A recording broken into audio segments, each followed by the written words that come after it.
Hi, நான் உங்கள் கேஷவமூர்த்தி, chief research officer. வாங்க நாளைக்கு மார்க்கெட் எப்படி இருக்குன்னு தெரிஞ்சுக்கலாம். ஃபர்ஸ்ட் பிசிஆர் வந்துட்டு டிக்ரீஸ் ஆகிருக்கு. அதே நேரத்தில் நிஃப்டி வந்துட்டு பாசிட்டிவில் முடிஞ்சிருக்கிறதுனால கால் பையிங் வந்துட்டு மார்க்கெட்டில் நடந்திருக்கு. ஓப்பன் இன்ட்ரெஸ்ட்டை பொறுத்த வரைக்கும் இன்க்ரீஸ் ஆகிருக்கு. அதே நேரத்தில் நிஃப்டி ஃபியூச்சர் வந்துட்டு பார்த்திங்கன்னா நெகட்டிவில் முடிஞ்சிருக்கிறதுனால ஷார்ட் பில்டப்பும் மார்க்கெட்டில் டிக்ரீஸ் ஆகிருக்கு.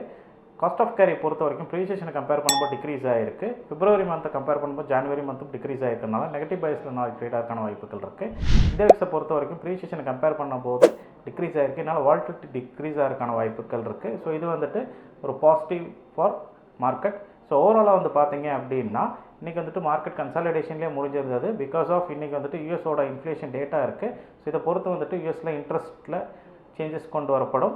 ஸோ இதனால தான் வந்துட்டு இன்றைக்கி மார்க்கெட் கன்சாலிடேஷனில் முடிஞ்சிருந்தது. ஸோ இந்த டேட்டாவை பொறுத்து தான் வந்துட்டு நாளைக்கு மார்க்கெட் மூவ்மெண்ட் இருக்கும். Thank you bye sky.